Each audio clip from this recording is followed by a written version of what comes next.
নমস্কার বন্ধুরা, আমি শান্তনা আর আপনারা দেখছেন ইউটিউব চ্যানেল শান্তনার খুশি গার্ডেন।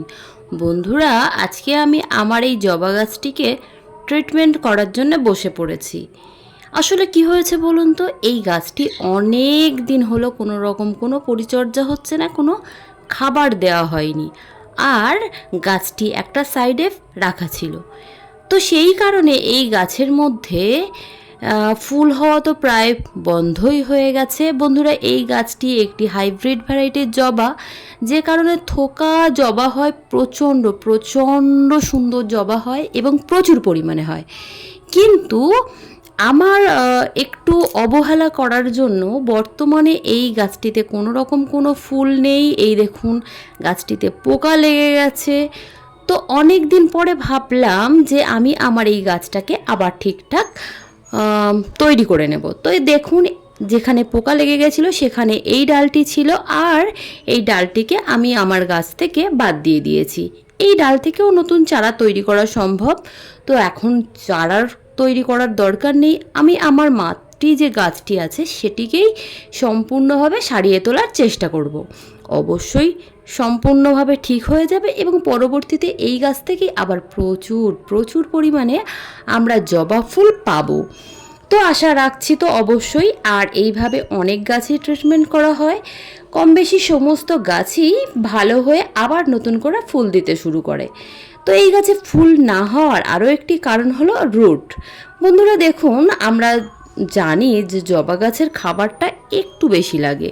তো সেই কারণে মাটির মধ্যে পর্যাপ্ত পরিমাণে খাবার যদি না থাকে তাহলেও জবা গাছ কিন্তু একদমই ফুল দিতে পারে না। তো এটি 30 টাকার যে ছোট বালতি তার মধ্যে বসানো ছিল, আর তার নিচের অংশে দেওয়া ছিল একটা টনচিপের লেয়ার, তার উপরে একটা বালির লেয়ার, তারপরে মাটি দিয়ে বসিয়েছিলাম। তো এখন আর এটাতে আমি গাছটি রাখবো না, আমি বর্তমানে একটি টবে এই গাছটিকে প্রতিস্থাপন করব। সেটি হলো এই টবটি। এখানে নিচে একটা বড় সাইজের খোলামকুচি দেওয়া রয়েছে, তারপরে একটা টনচিপের লেয়ার দেওয়া আছে। বন্ধুরা, বালিটা এই মুহূর্তে আমার কাছে নেই, সেই কারণে আমি বালিটা এখানে দিতে পারিনি।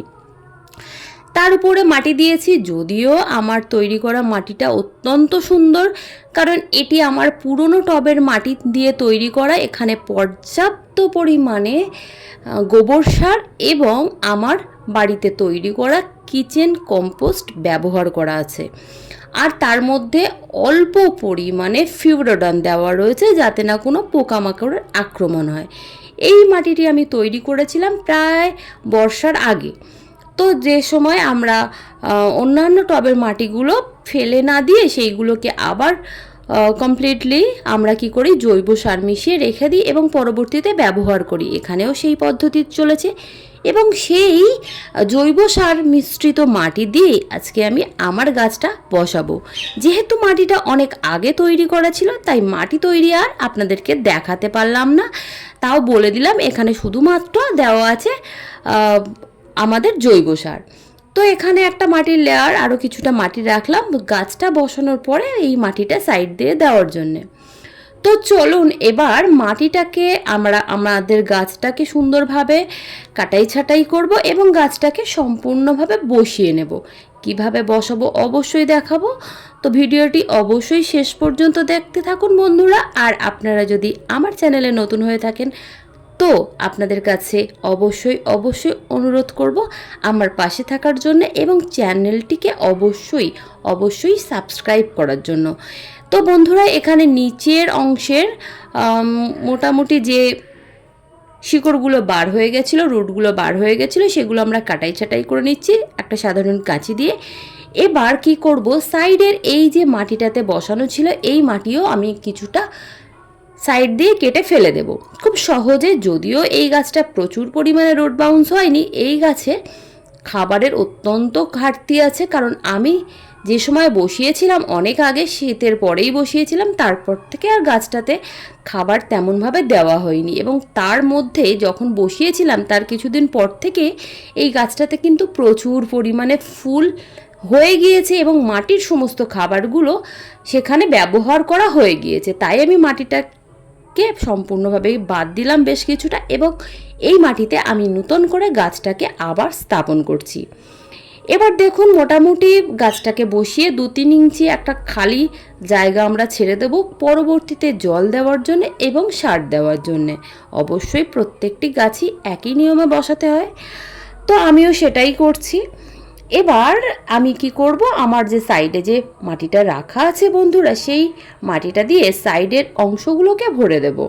অবশ্যই এই কাজটি করতে হবে একটু খেয়াল করে, কারণ আমাদেরকে বেশ কিছুটা জায়গা খালি রাখতে হবে পরবর্তীতে বললাম যে জল এবং পরবর্তীতে সার ব্যবহার করার জন্য। আমাদের প্রত্যেকেরই যাদের বাড়িতে জবা গাছ আছে, জবা গাছ কিন্তু যথেষ্ট বেশি খাবার লাগে, আর সেই খাবারটা যদি আমরা দিতে থাকি তাহলে কিন্তু খুব সুন্দরভাবে ফুল হয়।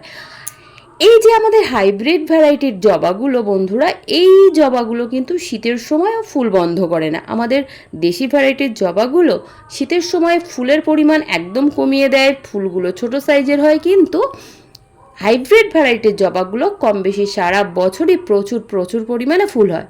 তো মোটামুটি আমার টবটা সম্পূর্ণ মাটি দিয়ে ভরাট করা হয়ে গেছে। এবার জল দেব এবং মাটিটা যাতে একদম নিচ দিয়ে জল বেরিয়ে যায়, তো সেই ব্যবস্থাটাও দেখতে হবে, কারণ এখানে আমি একদম শুকনো মাটি ব্যবহার করেছি যাতে সম্পূর্ণ মাটিটা ভিজে যায়, সেদিকে খেয়াল করতেই হবে। এবং এই যে জলটা দিলাম, এই জলটাকে টেনে যাওয়ার পরে আরও একটু জল দেব যাতে নিচ দিয়ে বেরিয়ে আসে। এবার দেখুন গাছটার যে জায়গাটা পোকা লেগেছে সেইখানটাকে আমাদেরকে ট্রিটমেন্ট করতে হবে। এখানে কি করব, এখানে পোকার যে অংশটা সেটা একটু বার করে দেওয়ার চেষ্টা করছি, কিন্তু ওটা একদম ছালে ছালে পোকাটা আছে, অসুবিধা হবে না। দেখলাম ভিতরে পোকা আছে কি না, তো নেই। তো আপাতত কী করব, ওখানে হালকা একটু ভিজে ভিজে স্যাঁতে স্যাঁতে ব্যাপার রয়ে গেছে, তো গাছটাতে আমি সরাসরি ফাঙ্গিসাইড নিয়ে ওখানে লাগিয়ে দিচ্ছি। এখানে ফাঙ্গিসাইডটা গুলে লাগালাম না, কারণ ওখানে বললাম একটু স্যাঁতে ব্যাপার রয়েছে, তো সেই কারণে আমি গুঁড়ো ফাঙ্গিসাইড নিয়ে সম্পূর্ণ সরাসরি আমি গাছের মধ্যে একটু লাগিয়ে দিচ্ছি। আর যেহেতু এখন বর্ষার সময় গাছটাকে স্থাপন করছি, যদিও কোনো অসুবিধা হবে না, তাও আমি একটু গোড়ার মধ্যেও এই ফাঙ্গিসাইড দিলাম। এখানে আমি সাপ ফাঙ্গিসাইড ব্যবহার করেছি, এটি আমার ছাদ বাগানে সবসময়ের জন্যই ব্যবহার করা হয়।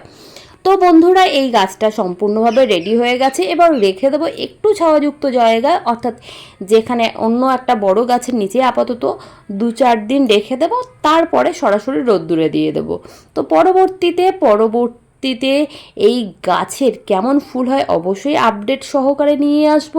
তো যারা আমার ভিডিওটি শেষ পর্যন্ত দেখলেন তাদেরকে অসংখ্য ধন্যবাদ। সকলে সুস্থ থাকবেন, ভালো থাকবেন, আর তো পরবর্তীতে দেখা হবে নতুন কোনো ভিডিওর সঙ্গে। আজকের মতো সকলকে টাটা।